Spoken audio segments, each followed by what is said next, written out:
आज के ज़माने में ना पैसा कमाने के सारे नियम बदल गए हैं। एक तरफ है डिजिटल गोल्ड रश, जहां मौके ही मौके दिखते हैं, और दूसरी तरफ है वो अथक मेहनत, वो ग्राइंड, जिसकी सच्चाई कुछ और ही है। तो चलिए देखते हैं कि इस नई, रोमांचक और हाँ थोड़ी मुश्किल दुनिया में आखिर चल क्या रहा है। अब जरा इस लड़के से मिलिए। नाम है डैनियल, उम्र सिर्फ 16 साल, और ये बिना अपना चेहरा दिखाए सोशल मीडिया कंटेंट से हर महीने $500,000 कमा रहा है। $500,000 हर महीने, यकीन होता है ना कमाल की बात। बस यहीं से हमारी आज की कहानी शुरू होती है, जो सपनों और हकीकत के बीच की है।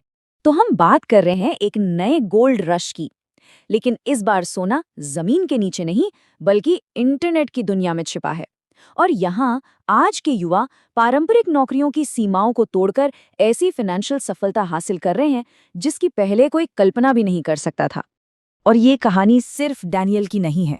डैनियल के फेसलेस कंटेंट को ही ले लीजिए, जिसमें स्टॉक फुटेज और एआई वॉइस का इस्तेमाल होता है, या फिर बेन गैलेगर का लग्जरी चीजें रीसेल करने का बिजनेस। मतलब नए नए साइड हसल से लोग कमाल का पैसा बना रहे हैं। एआई एनिमेशन हो या ऑनलाइन राइटिंग, इन स्किल्स से भी महीने के हजारों डॉलर की कमाई हो रही है। और इसी वजह से जेनजी की सोच में एक बहुत बड़ा बदलाव आया है। उनके लिए ना वो पुराना तरीका कि बस खरीदो और भूल जाओ, वो काम नहीं करता। उन्हें लगता है कि ये सब तरीके, जैसे धीरे धीरे बढ़ने वाले इन्वेस्टमेंट्स, तो अमीरों को अमीर बनाए रखने के लिए हैं, अमीर बनने के लिए नहीं। खासकर तब जब महंगाई और खर्चे इतनी तेजी से बढ़ रहे हों। और मजे की बात यह है कि बाजार ने भी इस बदलाव का पूरा साथ दिया है। सोचिए, 1976 में जब इंडेक्स फंड्स आए, वहां से लेकर आज रॉबिनहुड जैसे ऐप्स तक, जिन्होंने जीरो फीस ट्रेडिंग को इतना आसान बना दिया है कि आज कोई भी एक्टिव ट्रेडिंग में हिस्सा ले सकता है। लेकिन एक मिनट, क्या ये सब वाकई उतना ही अच्छा है जितना सुनने में लगता है? इस चमक दमक के पीछे एक बहुत बड़ी छिपी हुई कीमत भी है। अब बात करते हैं इस गोल्ड रश के दूसरे अंधेरे पहलू की, जिसे कहते हैं हसल कल्चर। ये एक ऐसा जाल है जहां महत्वाकांक्षा और जुनून एक जहरीली आदत में बदल जाते हैं। तो ये हसल कल्चर है क्या भला? एक्सपर्ट्स कहते हैं कि ये वो हालत है जब कोई अपनी कामयाबी के पीछे इतना पागल हो जाता है कि अपनी सेहत, अपने रिश्तों, सब कुछ दांव पर लगा देता है। वादा किया जाता है फाइनेंशियल फ्रीडम का, पर मिलता है बिगड़ा हुआ वर्क लाइफ बैलेंस। सपना होता है असीमित सफलता का, पर मिलती है 24 घंटे की टेंशन और बर्नआउट। हालत ये हो जाती है कि आराम करना भी एक गुनाह जैसा लगने लगता है। और इसके जो नतीजे होते हैं वो सच में डरावने हैं। ये लगातार काम करने का प्रेशर पहले चिंता पैदा करता है, फिर अपराध बोध, और धीरे धीरे हर चीज से मन उचट जाता है, और आखिर में होता है बर्नआउट। और तो और इससे गंभीर बीमारियों का खतरा भी बढ़ जाता है। और इस आग में घी डालने का काम कौन करता है? बिल्कुल सही, सोशल मीडिया। वहां तो हर कोई 24 घंटे काम करने को ऐसे दिखाता है जैसे यही कामयाबी का इकलौता रास्ता हो।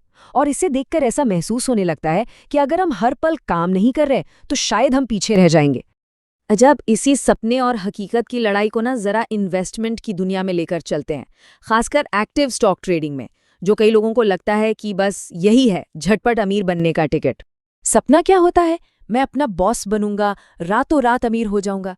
लेकिन हकीकत एकदम अकेलापन, पैसे का भारी नुकसान, और मुकाबला किससे? सुपर कंप्यूटरों से। मतलब मानसिक तनाव तो पूछो ही मत। तो पहली दीवार आती है कानून की। अमेरिका में अगर एक पैटर्न डे ट्रेडर बनना है तो अकाउंट में कम से कम $25,000 तो होने ही चाहिए। और ये तो बस शुरुआत है। लेकिन रुकिए, असली कहानी तो अब शुरू होती है। एक्सपर्ट्स का कहना है कि $25,000 कुछ भी नहीं है। असल में $2 लाख से भी ज्यादा चाहिए। क्यों? ताकि शुरुआती घाटे सहे जा सके और कम से कम 1 साल तक घर का खर्चा चल सके, बिना किसी टेंशन के। अब आते हैं सबसे जरूरी सवाल पर, कितने लोग कामयाब होते हैं? आंकड़े देखिए, 100 में से सिर्फ 1 से 15 लोग ही लगातार पैसा कमा पाते हैं। इसका मतलब 85 से 99% लोग हार जाते हैं। ये नंबर अपने आप में पूरी कहानी कह देते हैं ना।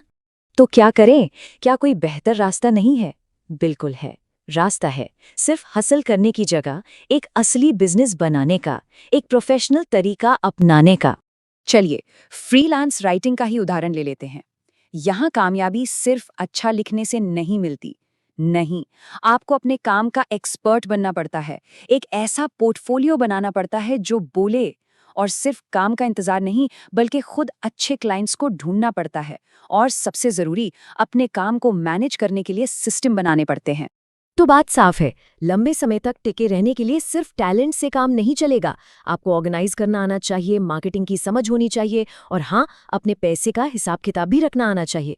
मतलब ये एक प्रॉपर बिजनेस चलाने जैसा है। तो अब सवाल ये है कि इन दोनों दुनियाओं को, मतलब अपनी महत्वाकांक्षा और अपनी मानसिक शांति को एक साथ कैसे लाया जाए? जवाब छिपा है एक बैलेंस्ड अप्रोच में। ये रहा एक फ्रेमवर्क। सबसे पहले अपनी सीमाएं तय करें, काम और आराम के बीच। दूसरा, सेल्फ केयर को हल्के में ना लें। तीसरा, सिर्फ दौड़ भाग न करें, एक टिकाऊ बिजनेस बनाएं। और हाँ, अपने रिस्क को समझदारी से मैनेज करें। और सबसे जरूरी बात, खुद पर थोड़ा रहम करें, क्योंकि इस सफर में गलतियां भी होंगी, उतार चढ़ाव भी आएंगे। और आखिर में बस एक सवाल, असली लक्ष्य क्या है? सिर्फ अमीर बन जाना, या फिर एक ऐसी जिंदगी बनाना जो हर तरह से समृद्ध हो? शायद इस एक सवाल का जवाब हमारी पूरी सोच को बदल सकता है।